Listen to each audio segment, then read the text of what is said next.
today. We initially set this up for a few very new members, and then the more I thought about it, the more we figured it would probably be beneficial. I know there's some other new people that have come on in the last year or so, and things have been kind of crazy with COVID. So we just thought it was a good opportunity to open it up. And I want to thank Ryan Anderson, who's with us from Langevin Brown, and he's going to be jumping in a few minutes to give you the real meat of the presentation. But I wanted to start things off just with some kind of reminders and housekeeping. My name is Maura Almatanani. I'm the interim executive director for the ONCC. I've actually worked with the organization for many years, but recently stepped in to this role. And again, I just want to thank everyone for being here. I'm really happy we had such a nice response to the invitation. So thanks for joining us.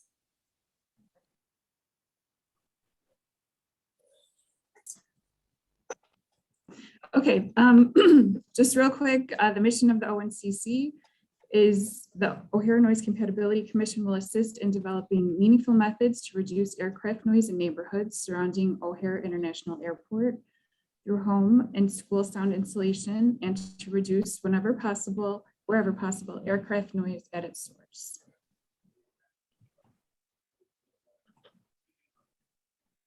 So we recently sent out a mailing. You may or may not have seen it. It went to the mayor or superintendent or county board president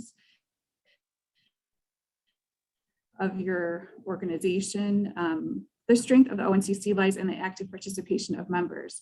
If we are not getting a good attendance at the general meetings, that means we don't have a quorum and cannot vote on important matters. So it's very important that everyone participates. Please make sure that your organization's information and contact information is up to date.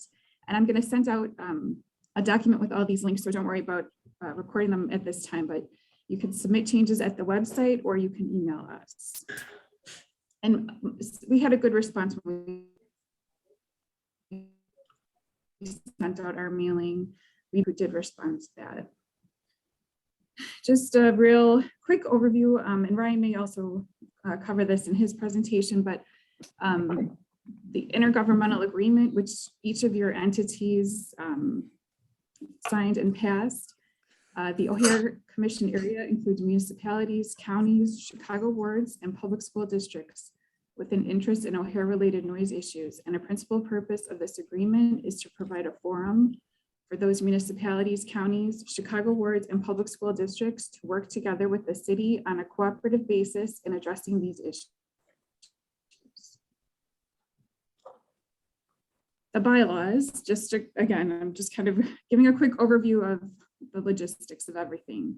The chief executive officer of each member entity shall serve as the designee to the commission. In the case of school district members, the school superintendent shall serve as the designee to the commission. The designee may appoint one or more alternates. Alternates may act on the members or city's behalf in the same manner as the designee whenever the designee is not in attendance or in the event of a vacancy. City of Chicago ward designees will be appointed by the mayor of the city of Chicago based on the language in the IGA, the Intergovernmental Agreement. One thing I do want to point out here, occasionally we'll get someone at a meeting who is not a formal alternate, and technically they may not sit at the table and may not vote. So if you're planning on sending someone as an alternate to a regular meeting, please make sure that we have them in our records as an alternate. Okay, we've a kind of relatively recent change to the intergovernmental agreement is the attendance policy. And please note that if a member, like the entity, misses 3 consecutive meetings, it will result in a temporary suspension from the commission and they will be unable to vote. This is available for appeal. So, and we have worked with a few members recently who have run into this situation. So please be aware that the members who, how do I put this? The members who have missed 3 consecutive meetings,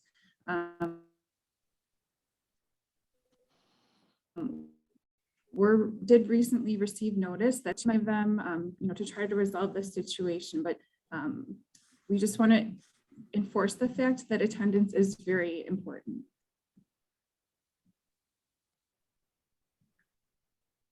Another confusing aspect, the attendance policy applies to the general meetings only.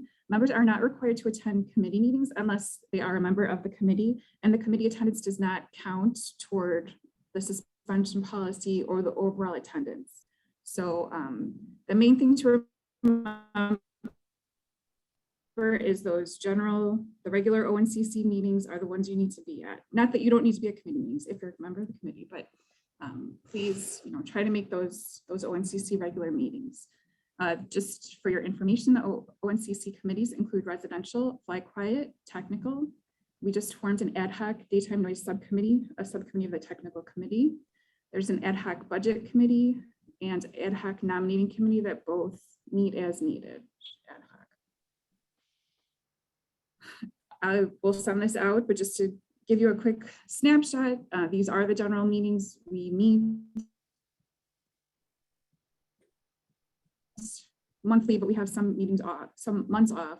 So just to kind of give you an overview, and we're currently trying to figure out the logistics with COVID and the mask mandate being lifted and meeting back in person. So we're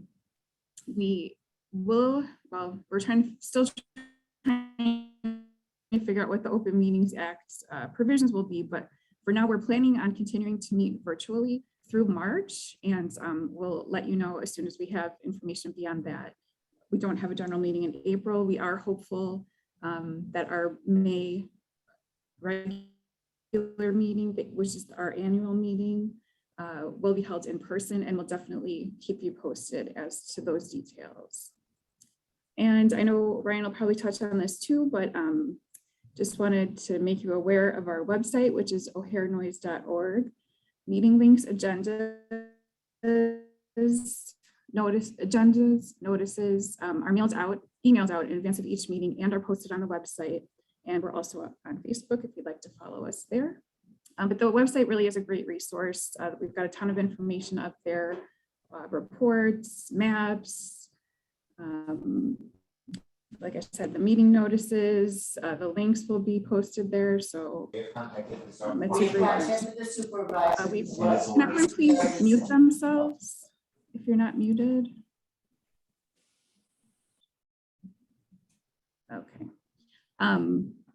We did send out a mailing along with that membership mailing with the ethics form. All members and alternates are required to submit an ethics statement. I will include this link with the packet I send out to everyone. You can fill it out online and submit it online. So it's easy to do, but it is a requirement of the bylaws that anyone who is representing a member, please complete and submit that form to us. And then also we do have a member outreach survey that we're currently conducting, just trying to figure out what types of information the members are interested in and how they would like to receive that information, different communication tools and methods. So again, I'll include that link with the information I send out, and we're very interested in hearing back from you on how we can best provide you information that you can communicate to your constituents. Here's our email and phone number. Again, if anyone ever has questions or concerns or they need information, please don't hesitate to reach out, and myself, Ryan, and the CDA staff will do our best to assist you.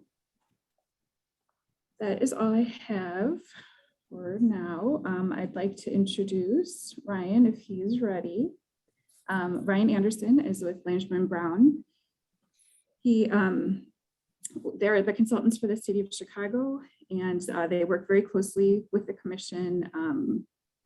He's probably a familiar face to most of you, but I want to thank him. He's going to give us an overview, history, some of the more technical aspects. And Ryan, thank you very much for being with us today. Thank you, Maura. Yeah, first I'd like to introduce myself. My name is Ryan Anderson, for those of you that do not know me. I work with a company called Landrum & Brown. We're a global aviation consulting firm that's been serving airport clients for over 70 years. Our practice includes both planning and development of airports, as well as airfield, airspace, business and finance, commercial development, and the environmental side of airports, which is where I work. My company's been involved with O'Hare and helping the city of Chicago with their airports since O'Hare first began commercial service in the 50s. I've been fortunate enough to work with the city of Chicago and their noise programs for almost 15 years now. It's been very rewarding. For me, it's a bit of a unique area of the industry to work in. It's not very typical. It's what I get to be involved in, what we refer to as both inside and outside of the fence topics, meaning that I get to work with both, the Department of Aviation in regards to, how the airport operates, as well as the FAA, the airline stakeholders, and those outside the fence, meaning all the communities around the airport that are affected by the aircraft that fly in and out of O'Hare.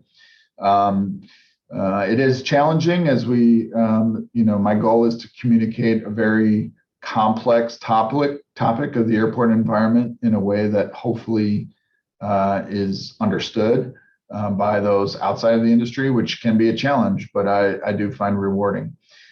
This is the first time we're doing this presentation for new members, so I apologize in advance if it's a bit disjointed.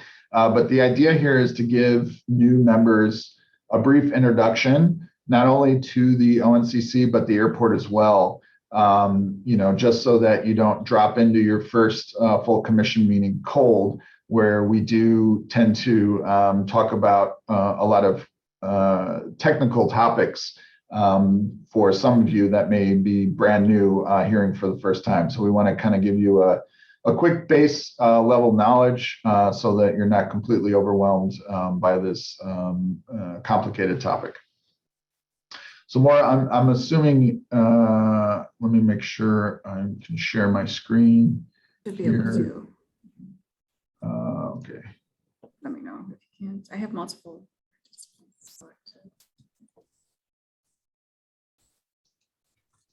Okay, can you see this?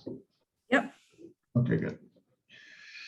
All right, so first off, as Maura did give a brief introduction to the ONCC, I do want to talk a little bit more about, the purpose and the history there. But the ONCC was originally established back in 1996 under an intergovernmental agreement with the city of Chicago.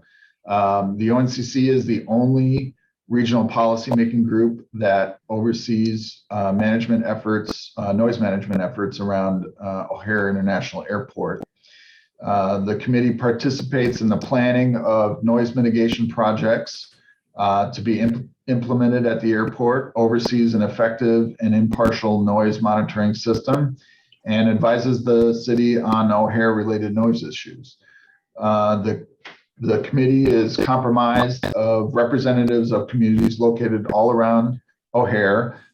We've been getting members pretty far out. That map kind of gives you an indication of, at such a large urban environment that O'Hare, Chicago is, the Chicago metropolitan area is, with the O'Hare International Airport being a large hub airport. You can see how far out aircraft's overflights do impact. And so the ONCC has grown since its founding to now. I think we're close to 62 members, or it may be more at this point, including 35 cities, both Cook and DuPage counties, 19 school districts, as well as 6 Chicago wards. The committee is really recognized in the industry. It's one of the older noise committees when dealing with airport noise and airport relations. And the FAA and other industry organizations consistently point to this group as the gold standard template for how airports and communities can work cooperatively together on aircraft noise related issues. So we're going to talk about a lot about the different areas of the city's noise programs and how the ONCC is involved with those noise programs, as well as give some background on the airport itself, the operations, and noise-related issues. So first off, the ONCC committees and process. There are currently, as Maura mentioned, 5 standing committees and 4 ad hoc committees. You've got the executive committee, the Fly Quiet committee, the residential committee, the school committee, technical committee, and the ad hoc committees, which include, right now there's a budget committee, governance, nominating committee, as well as the new, excuse me, daytime committee that was formed and just started meeting this year, being chaired by Ernie Kossauer of Park Ridge. And that committee is brand new and will be looking at topics specific to daytime operations at O'Hare. So that is something this group has not really delved into. Most of the topics have been focused on nighttime operations. So this will be something interesting and new for the committee to explore. The full commission is very active. You, as Maura just talked about, the calendar meets pretty regularly, almost monthly throughout the year. Each subcommittee provides reports on the progress of their various scopes and make recommendations to the city of Chicago regarding noise reduction programs, such as the Fly Quiet program, the sound insulation program, and the city's airport noise management system programs. At the monthly meetings, we review monthly airport noise management system reports. Let's go over there. Let's go over there. And the committees also regularly have special guests invited to discuss with the community representatives on topics in the industry, such as the FAA, special updates from the Department of Aviation, whether it be construction or other things that are going on at the airport, airlines, or even groups from other airports or aircraft manufacturers that come and talk about their latest technology. And this is something very unique to this group. This is not typical in the industry when it comes to roundtables or community groups that work with airports on noise issues. The ONCC is really very special in their size, their role with the airport, and their ability to bring in leaders from all across the industry to come and provide information and discuss these topics. So, you know, when I travel to other airports or deal with, go to conferences and discuss, you know, with my colleagues at other companies that assist with this issue, the ONCC is always looked at as really the epitome of, you know, kind of what all these groups really strive for, because they do really have the ability to bring in a real vast amount of information and knowledge to the membership. The executive committee, just to clarify, we're going to go through all these committees and what their roles are, but the executive committee does review the budget, submits policy issues for the consideration of the full commission. The chair of the commission is, which is Joe Annunzio. He's the current chair of the ONCC, is the chair of the executive committee. And each of the committee's chairs are also members of the executive committee. The executive committee always meets and sets the agenda for the upcoming full commission meetings. and brings any special topics that they want to discuss.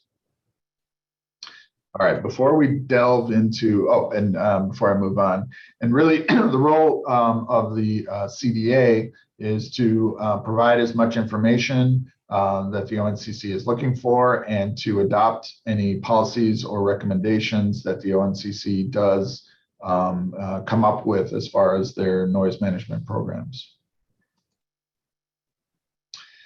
So before we move into some of the committees, I do want to give a background of O'Hare. As some of you may be new members, we have over the last 15, 16, 17 years now, actually, it's 2022. Since 2005, we've been undergoing a massive airfield construction program called the O'Hare Modernization Program, which the goal was to realign the runways at O'Hare. In the left image, you'll see the original 2005 airfield, which consisted of a set of dual parallel runways, which were very inefficient. And highlighted there on the north airfield is that original triangular airfield that was created back in World War II, which looks like a tangled knot at this point and really is not conducive to efficient, safe operations at a modern airport. And so the goal really was to realign the runways at O'Hare to address those limitations, as well as make the airport more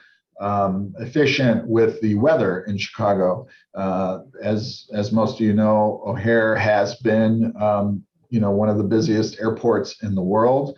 And when it does experience weather delays, that affects the entire national airspace system. There's so much interconnectivity at O'Hare that the entire system grinds to a halt if O'Hare grinds to a halt. So really the OMP, as we called it, was to fix that kind of knot on the north airfield, as well as improve the performance in all weather conditions. And so we now have a modern 6 parallel runway system, which allows for independent arrivals in most weather conditions. And so this really sets the stage for O'Hare to regain its role as a leading global hub airport in the world.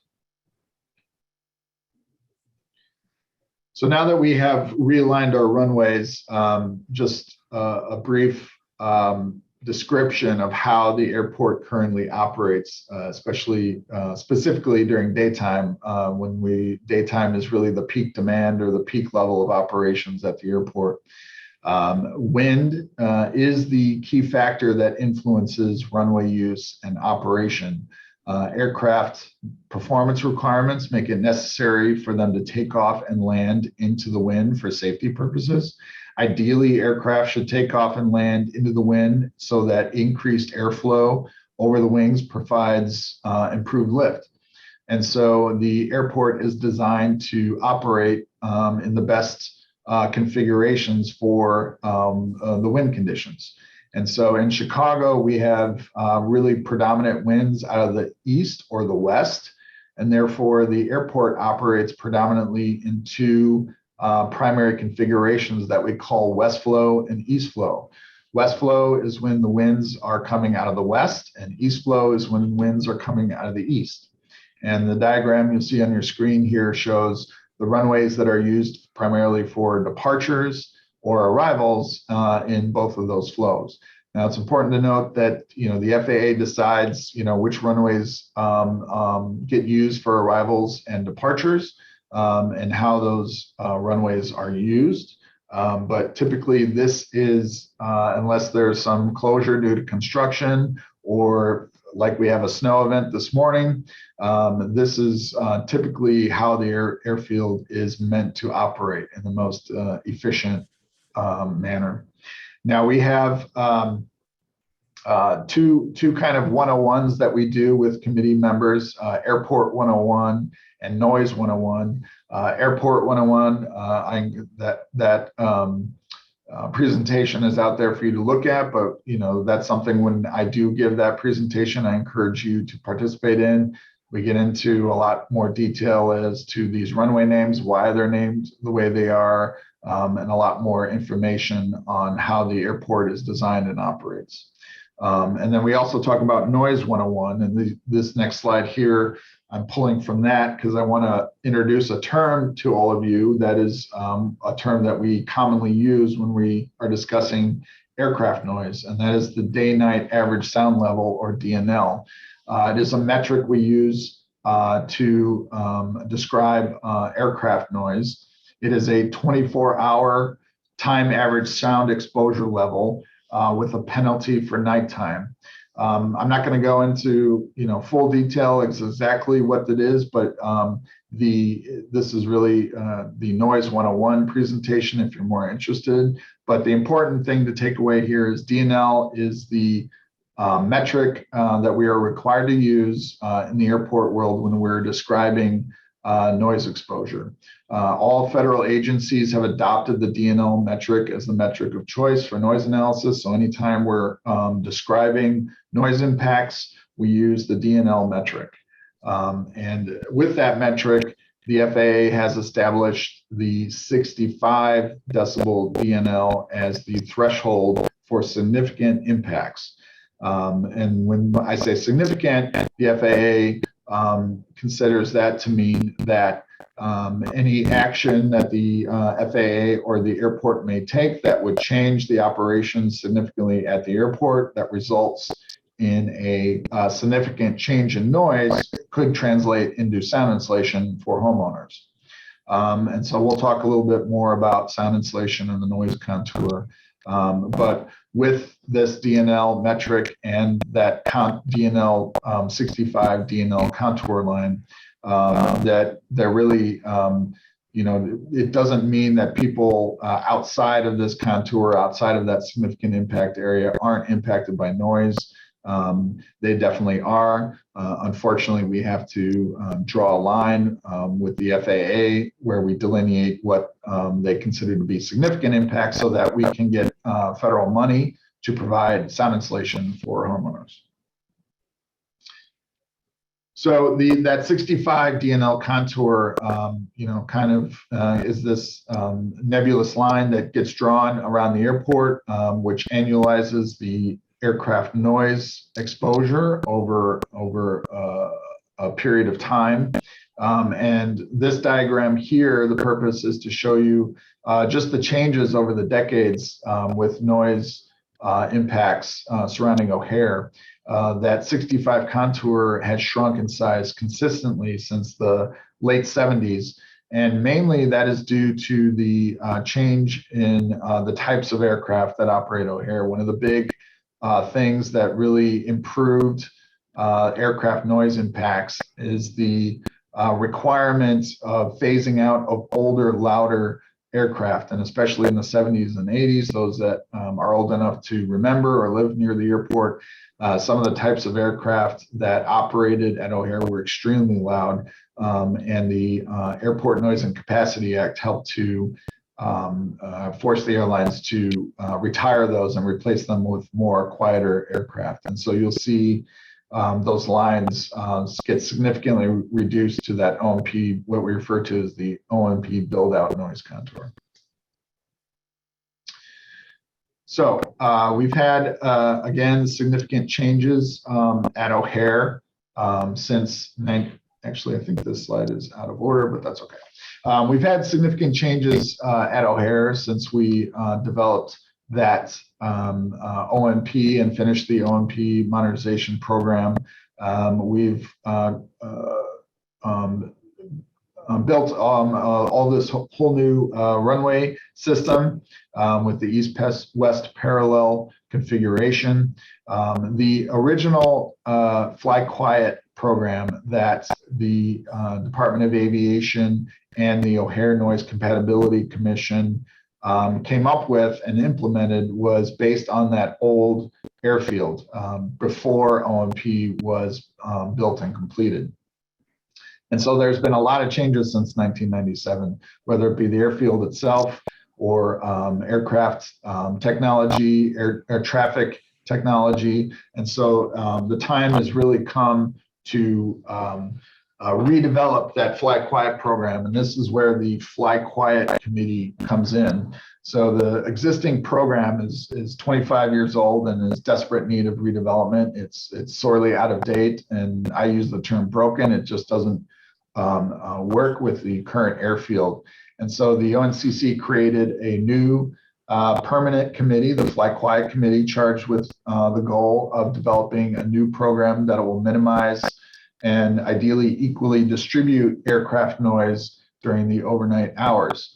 The committee has been evaluating ways to modify the Fly Quiet program and come up with a new program that they will recommend to the CDA based on ONCC consensus.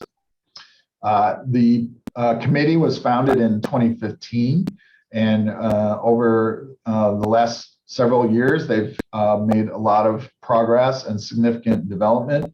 They oversaw 3 Fly Quiet tests where the city and the FAA had a temporary program, what we refer to as the runway rotation program or the interim Fly Quiet program.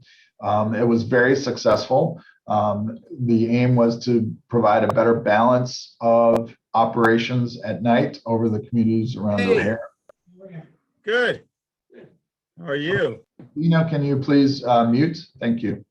The IFQ, while it was temporary, it was a test to see if the airport could function well enough while we rotated runways. And it did bring predictable relief to the communities, and it was very successful. And so those tests are now being used to develop a permanent program, which we are hopefully finishing soon. And the current Fly Quiet Committee will be hopefully soon presenting a recommendation to the full ONCC for consideration.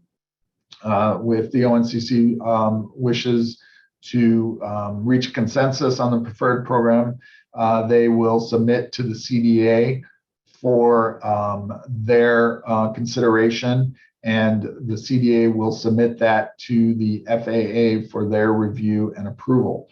The FAA is required under the National Environmental Policy Act to review and analyze the proposal and disclose any potential environmental impacts associated with the new program.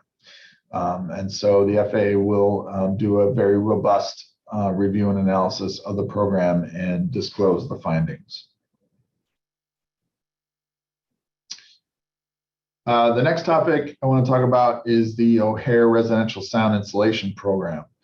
This is one of the most aggressive programs in the world and has provided over $344 million in federal and airport funds to sound insulate over 11,500 homes. Began back in 1995 as a demonstration program with 10 homes, and we're over almost close to 12,000 homes at this point right now with O'Hare.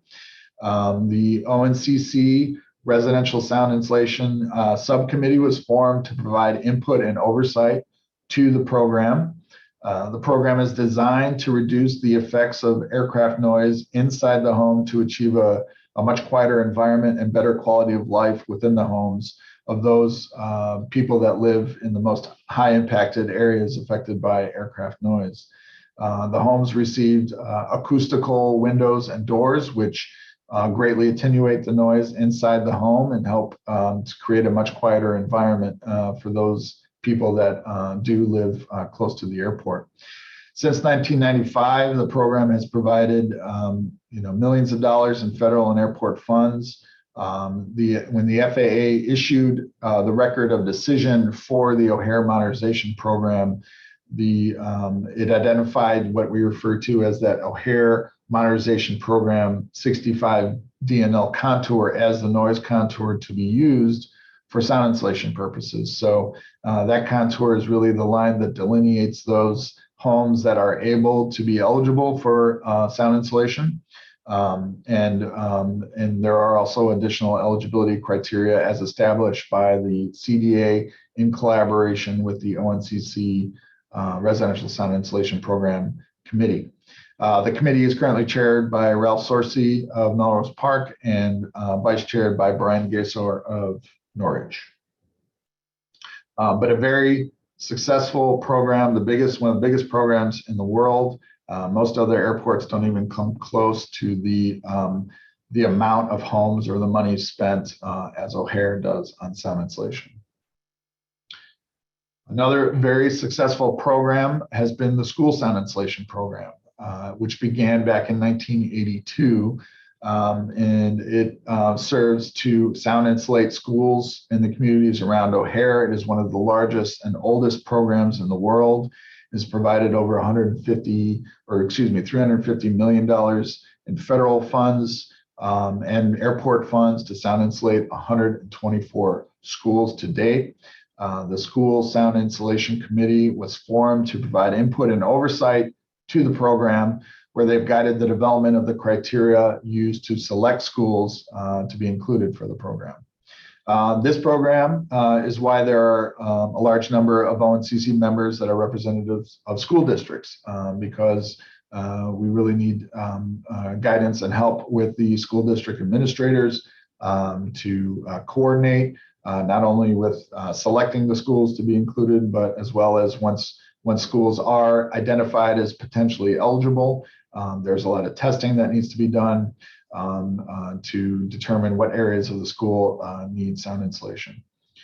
So again, another very long-standing, very successful program as well as committee that has really stands out in the industry. Again, no other airport comes close to the amount of schools and money spent in sound insulation. It has been a very successful program. Some of the schools have received significant amount of construction improvements and attenuation so that children are able to be in an environment where they don't have to be distracted by aircraft noise flying overhead. The committee is chaired by Dr. Raymond Cooper, who's one of the original members of the ONCC, and vice chaired by Dr. Jennifer Kelso. Now I want to talk about the O'Hare's airport noise management system. The airport noise management system at O'Hare is a comprehensive system to provide actual measurements of aircraft noise levels in the communities, all the communities around O'Hare.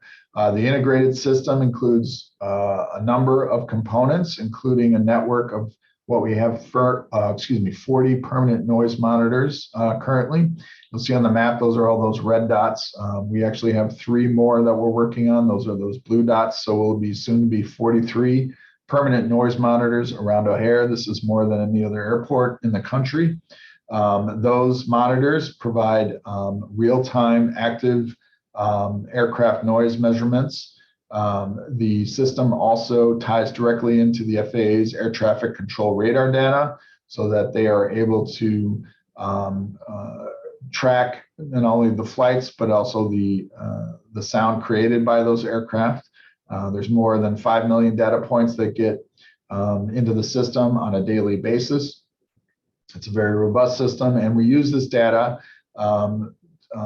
to generate our monthly reports that the Department of Aviation reports to the full commission so that the city and the department and the ONCC can track aircraft noise levels around the airport and use the data to improve the noise programs.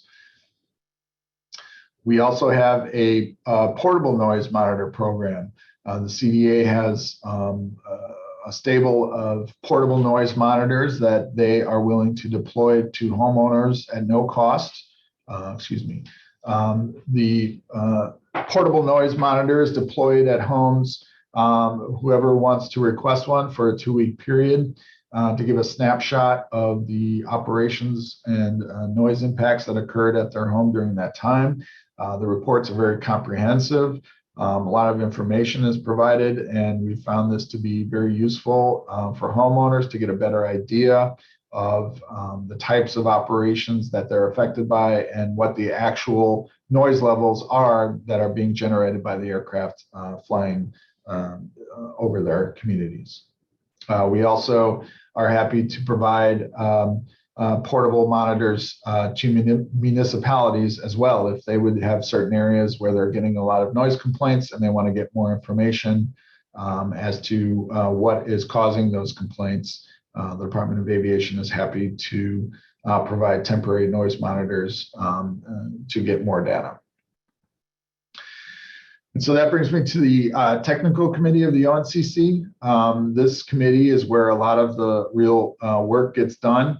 We get into much more detail on the airport operations and noise abatement programs. The committee tracks adherence to the current Flight Quiet program. Eventually, when we have the new Flight Quiet program, this committee will be tracking adherence and doing outreach. They oversee the airport noise management system that I just described. They are currently working on developing a Flight Quiet award program aimed at improving compliance with the Flight Quiet program. We review and discuss short-term residential and municipal noise monitors that I just described, and identify and promote technological advances, whether it be engine or air traffic control, that are designed to reduce aircraft noise. We also review the quarterly Flight Quiet airport noise management system reports. So a lot of active work in this committee. The members of this committee tend to be the most affluent when it comes to a lot of the technical issues and understanding of airport operations.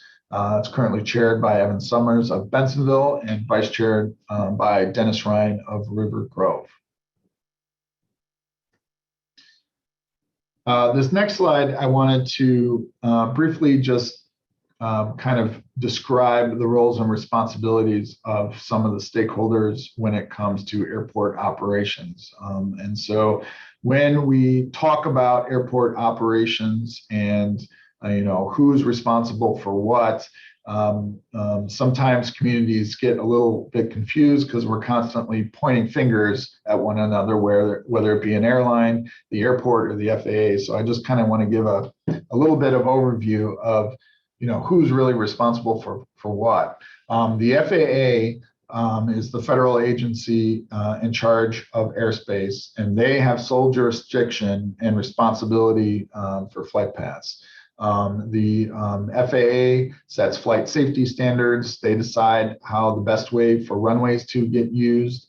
They decide what is the safest way for aircraft to climb and descent out of airports, for which way the flight tracks, what direction they're taking, how the airspace gets used overhead, as well as how the aircraft move around on the airfield. Their job is to really keep everyone safe and make sure all the aircraft are doing what they're supposed to. The airlines are responsible for making sure their aircraft meet standards, their training for their pilots meet standards, deciding which runways they need to use based on their origin and destination and the weight of the aircraft, how best to use those flight profiles based on performance of the aircraft, as well as flight tracks. And ultimately, the pilot in command of each aircraft has the sole decision of how that aircraft operates. The FAA sets the stage for what should be the safest, but ultimately it comes down to that pilot in command of that aircraft to decide, and because he is the one flying the plane, he or she is the one flying the plane, so they are the ultimate decision maker in what needs to be the safest procedure at the time. They're also the airlines, when we talk about ground run-ups, I didn't mention that in reference to the technical committee, but there are Run-ups done at the airport to test engines, which create a lot of noise. Airlines are responsible for how they do those run-ups, but when it comes to the airport, that's an area of responsibility where the airport can dictate where those run-ups occur and when. The airport is really the landlord. They are responsible for the airfield, making sure that the pavement is safe, that the airfield is, all the lights are working properly, that the runways are clear of snow. If they have to do any maintenance, closing runways or opening them, if there's anything wrong, or if there is some issue that needs to be addressed. They can decide if there's any use restrictions when it comes to the runways. Land use mitigation, making sure areas around the airport do not get used in a that would be against the purpose of aviation, and also as well as the ground run-up procedures, like I mentioned, where those run-ups occur and what time of day they may occur. So that's something, just kind of a base of knowledge of those kind of three big stakeholders when it comes to airport operations, the roles and responsibilities. And this is something I think we can get into much more detail in the subcommittee level, as the technical committee and daytime committees when we discuss different areas of operations. One more thing, I kind of threw this kind of wildcard slide in. For new members, one of the things that I've experienced when it comes to communities around the airport, especially if there's a new runway that opened or if there's an airspace change, one of the common complaints that we always get is that the assumption that aircraft are flying lower. There's been some change, and now aircraft are flying much lower to the ground. And in my experience, and especially at O'Hare, we have a vast fleet at O'Hare that operates at this airport. Aircraft from the smallest types of airplanes that fly in and out of airports to the absolute largest airplanes that fly in and out of airports. And so my experience, what happens is it's more of a misconception, kind of a trick of the eye, rather than actual aircraft flying lower. Because when it comes to safety, aircraft flying lower is a big deal. We've talked about this at the technical committee as well as Fly Quiet committee. There is a very specific way that aircraft are to approach airports and specific heights. And if planes are deviating from that, it is a big deal. There's a lot of alarms that go off. It is not something that happens by any sense of the term frequently. And so the point of this slide is to show that from a layperson's perspective, and if I'm on the ground and I'm not really familiar with different types of airplanes or how they operate, these three airplanes from the ground could look like the same type of aircraft, but at different heights, when actually they are three very different airplanes with very different sizes. So all these three are to scale, and you can see on the left, the Boeing 777 is a very large aircraft, but its silhouette looks the same as if you look all the way to the right, an Embraer 170. It's got two engines, the wing, the fuselage, everything from a layperson's perspective may look like an aircraft of the same size. But if the Boeing 777 on the left flies over to land and then is followed by the Boeing or the Embraer 170, you may think that Embraer 170 is much higher than that Boeing 777 that just flew over, given the impression that aircraft are flying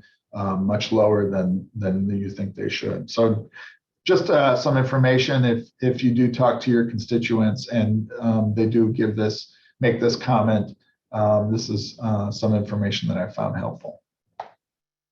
And speaking of information, I do want to talk about a lot of the resources that we have available, especially on our websites.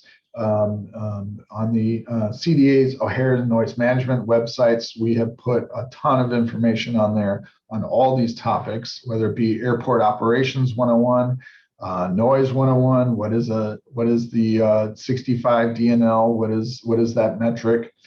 We have all of our historic airport noise management system reports, information on the sound insulation programs. We've developed really nice fact sheets on all of our programs.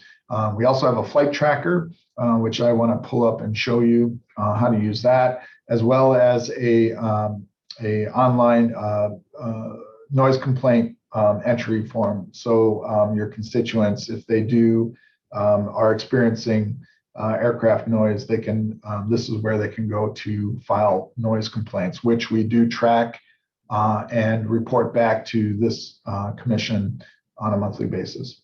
We also have the FAA's website where they get information on the airport development and the history of the environmental analysis that was done for the O'Hare Modernization Program. So with that, and Maura, I'll defer to you. Would you like me to pause here for any questions before I show the flight tracker? Go ahead and show the flight tracker and then we can see if there's questions. Are you open to taking questions, or would you rather people email them and we can respond? I don't know where we are at time, but I'm open to taking. I guess we only have a few minutes here. So I guess, yeah, if you do have any questions, feel free to shoot those to Maura, and I'm happy to, one, provide you with any further information you're looking for, or two, we always put this out, whether it be on any of our committees, technical committee, flight quiet committee. If any member would like some more one-on-one time with the Department of Aviation or myself to learn more about these programs, we're more than happy to make time and meet with you and go over any of the things that we talked about today. So let me pull up the website.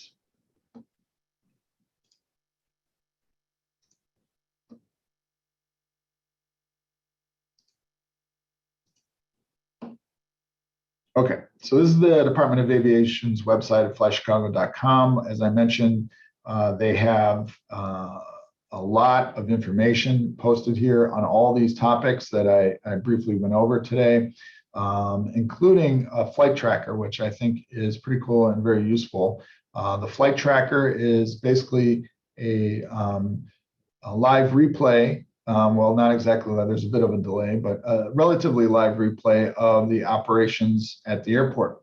So if you are a constituent or yourself, you had an aircraft maybe that flew over, you want to know what it was, you can pull this up, and you're able to not only look at what the air traffic is doing at O'Hare presently, but you can also, if you see over here at your left, you can do a replay, and you can go back several weeks if you want and replay any point in time. Brian, sorry, it's still on the CDA Oh. website. Can you see this now? Yes, now I can see it. I'm sorry. Sorry about that. This is the flight tracker. And so this is showing current operations at the airport. Red aircraft are arrivals, green aircraft are departures. As I mentioned, if you want to go back and let's say you were woken up overnight by an aircraft, you noted the time at 3 a.m. the next day, you want to see what that was, you can go back to replay. You can set any time or date you want to do and replay the operations. If you click on the aircraft itself, it'll tell you who's operating that aircraft, the type of aircraft. This one is, we use 3-letter identifiers for our airports. This one just took off from O'Hare and is heading to San Francisco. It also gives you the altitude, where it is over the ground.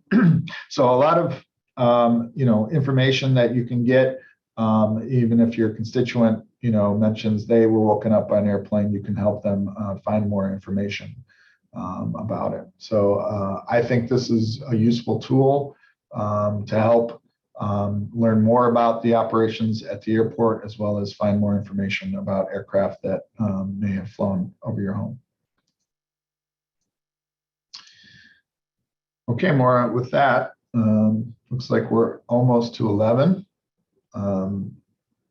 Happy to touch on anything else briefly. But like I said, any questions or if there's areas you'd like to learn more about, you please send those to Maura, and we're happy to get you information or spend more time with you.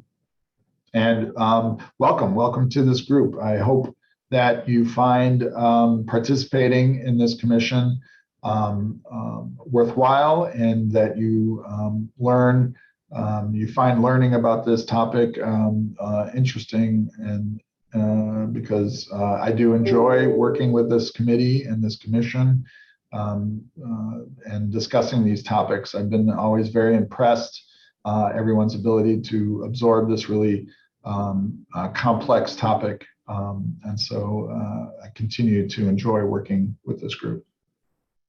Thank you so much, Ryan. And I really appreciate your time today and putting this presentation together. And Ryan's such a wonderful resource. We're so fortunate to have him part of the commission. So thank you. With that, does anyone have any just real brief questions, please? I put my email in the chat, and I'll be sending out the presentations to everyone with all the links and other information there. So yes, Frank? Yeah, if for point of clarification, Ryan, is that flight tracker, the altitudes above ground or above sea level? I believe those are above sea level. Oh, So- okay, because I thought I heard you say above ground. I may have misspoken. I'm sorry. Okay, thank you. Thanks for the presentation. Yes. Anybody else right now? Okay, all right. Well, that concludes our presentation for today. Thank you, Everyone- Maura. Oh, thank you. Thank you very much. Presentation. Appreciate it. Thank you. Thank you, All right, Maura. everybody, Very have a good. great day. Thank you. Wish I had this a year and a half ago. Sorry, Frank. That's okay. Great presentation. Good public Thank you. service. Thank you. Thank you, Ryan. Yep. Have a great weekend. Thanks, everybody. Stay warm.